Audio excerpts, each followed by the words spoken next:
What's up, Piper friends? Welcome to Tim's School of Pipes, and class is in session. Today we are smoking some Seattle Pipe Club Mississippi River rum barrel aged from December 2023. We are smoking that out of my Brigham Voyager 103 billiard. I've got my Nose Art Zippo. The knife I'm carrying today is the Finch Reciprocity. It is an outstanding Warncliffe blade. I absolutely love Finch knives, and this is no exception.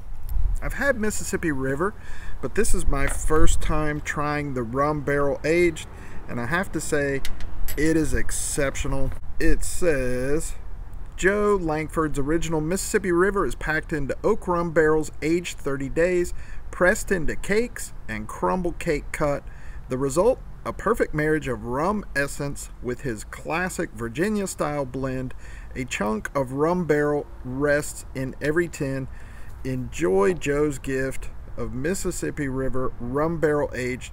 This special edition contains Virginias, Orientals, Latakia, and Perique. You can see there we've got the barrel stave and our cakes.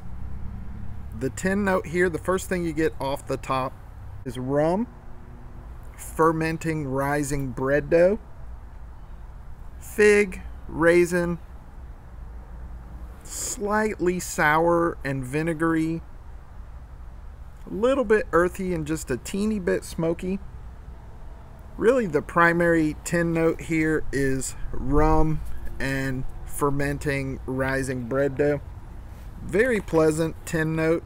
I didn't dry it at all, and it burns well. It burns cool, crumbles easily.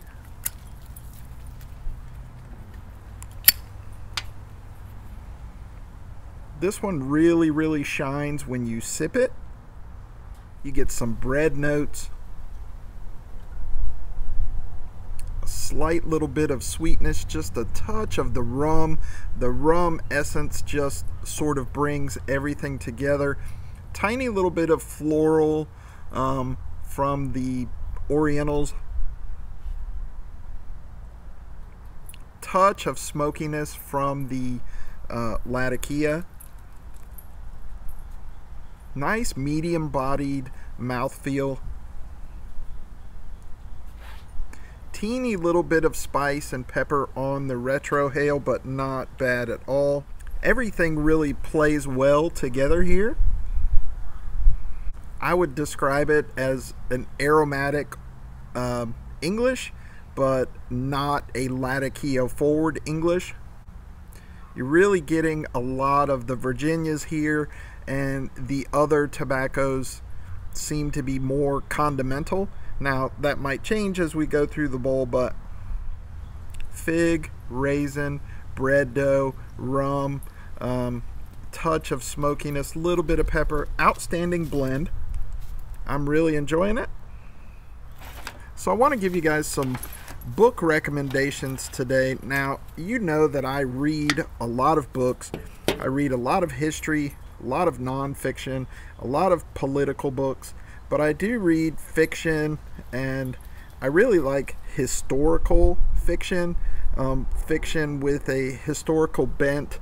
And when I read fiction, I want to be taken to a different world.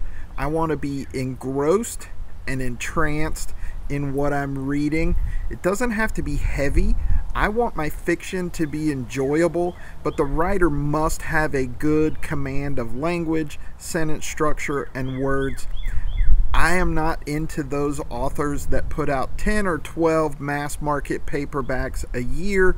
They put out one a month, and it's just like a 7th grader wrote it. But at the same time, I don't want it to be super heavy all the time, right? I want it to be enjoyable, but it has to take me to another place and make me feel like I'm there, or I'm simply not going to enjoy it. I also like character development. The problem with those mass market authors that put out so many, there's no character development, there's no connection to the characters whatsoever. It's just cheap, and I just can't get into it.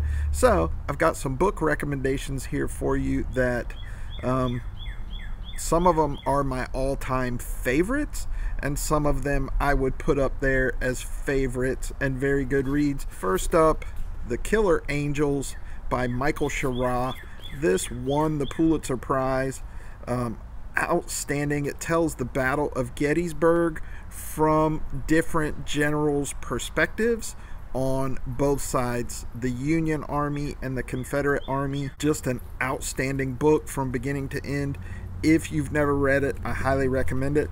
This is one of my top 3 favorite fiction books, and it's really historical fiction. It's based on true events, but the actual story itself is fictionalized. Another one of my all-time favorites, James Clavell's Shogun. Now, look, if you don't like a 1,000-page book, this one is not for you, but it will absolutely take you to another world. Clavell does an outstanding job of world building and making you feel like you're there. I've never been to Japan. I've never been to the Middle East, but he absolutely makes you feel like you're there. Now, some of you guys might be old enough like me to remember the miniseries with Richard Chamberlain in the late 70s or early 80s. They have a new miniseries on Hulu where they're doing Shogun, and I highly recommend it. An Englishman, John Blackthorne, is lost at sea. He awakens in a place few Europeans know of and have even seen. Thrust into a closed society to 17th century Japan, a land where the line between life and death is razor thin, Blackthorne must negotiate not only a foreign people with unknown customs and language, but also his own definitions of morality, truth, and freedom. As internal political strife and a clash of cultures leads to seemingly inevitable conflict, Blackthorne's loyalty and strength of character are tested by both passion and loss. He is torn between two worlds and will be forever changed. This is outstanding, also based on true events. Can't recommend those 2 books highly enough. The Alienist by Caleb Carr, another historical fiction novel, and they made this into a mini series, a TV series. Can't remember what channel. The series is pretty good. The book is even better. The year is 1896. The city is New York. Newspaper reporter John Schuyler Moore is summoned by his friend Dr. Laszlo Chrysler, a psychologist, or alienist, that's what they used to call psychologists, to view the horribly mutilated body of an adolescent boy abandoned on the unfinished Williamsburg Bridge. From there, the 2 men embark on a revolutionary effort in criminology, creating a psychological profile of the perpetrator based on details of him. Their dangerous quest takes them into the tortured past and twisted mind of a murderer who will kill again before the hunt is over. This has Teddy Roosevelt when he was the police chief in New York City. Teddy Roosevelt's one of the characters. Outstanding. Again, he does a great job of making you feel as though you're there. Can't recommend that one highly enough.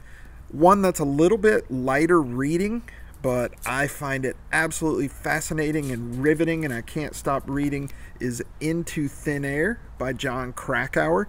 They made this into the movie Everest, which just fascinates me for some reason. So this is the terrifying true story of what really happened on that fateful day atop the world during what would be the deadliest season in the history of Everest. So this is about I think they're from New Zealand or somewhere, lead an expedition. You know, you can pay tens of thousands of dollars for people to lead you up Everest, and then it all went bad. Bunch of people died. Outstanding story. John Krakauer is an excellent writer. One that's really light reading, it's a ton of fun, is called A Walk in the Woods by Bill Bryson. Bill Bryson's an outstanding author. I don't agree with some of his politics, but this is funny. This is about how him and his buddy decide to hike the Appalachian Trail, and it's just hilarious. because these two guys are not outdoorsmen or hikers or anything, and just great fun reading. And again, Bill Bryson is an excellent author and makes you feel like you're there. Another one that was turned into a movie, but the book is even better, is Moneyball. You guys might know this movie with Brad Pitt about the Oakland A's and how Billy Beane built the Oakland A's based on statistics, basically hired the first sabermetrics guys and created a successful Oakland A's franchise as a result. You don't even have to be a baseball fan to enjoy this book. Michael Lewis is an exceptional writer. And then one that's a little heavier reading, but excellent nonetheless. This one does get a little deep. They made this into a movie in the 80s with Sean Penn and Christian Slater, which is an excellent movie, a little bit dated now, but very good. And that's The Name of the Rose by Umberto Eco. The year is 1327. Franciscans in a wealthy Italian abbey are suspected of heresy, and Brother William of Baskerville arrives to investigate. When his delicate mission is suddenly overshadowed by 7 bizarre deaths, Brother William turns detective. His tools are the logic of Aristotle, the theology of Aquinas, the empirical insights of Roger Bacon, all sharpened to a glistening edge by dry humor and a ferocious curiosity. He collects evidence, deciphers secret symbols and coded manuscripts, and digs into the eerie labyrinth of the abbey where the most interesting things happen at night. So the reason this is kind of heavy is Umberto Eco goes off on some tangents. He gets into Aristotle and philosophy and some theology and Thomas Aquinas and Roger Bacon. So he will go off on some tangents. Some of it is in Latin, because when the monk, Brother William, and his helper are reading a lot of manuscripts, it's in Latin. So there is that. It does get heavy at times. It is a thick book, but it is awesome. And of course I had to get, this is not the Cliff Notes, this is a book called The Key to the Name of the Rose, and what it does is it explains a lot of the philosophy and some of the theology and things he's talking about, and also translates the parts that are in Latin, because, you know, in the book he reads something in Latin and then reacts to it. Well, I have to know exactly what he read, and you can't really translate Latin with Google Translate. You sort of can, but it's not very accurate. So I got this little companion book written by the University of Michigan Press. There you go, boys and girls. Just wanted to share that with you today.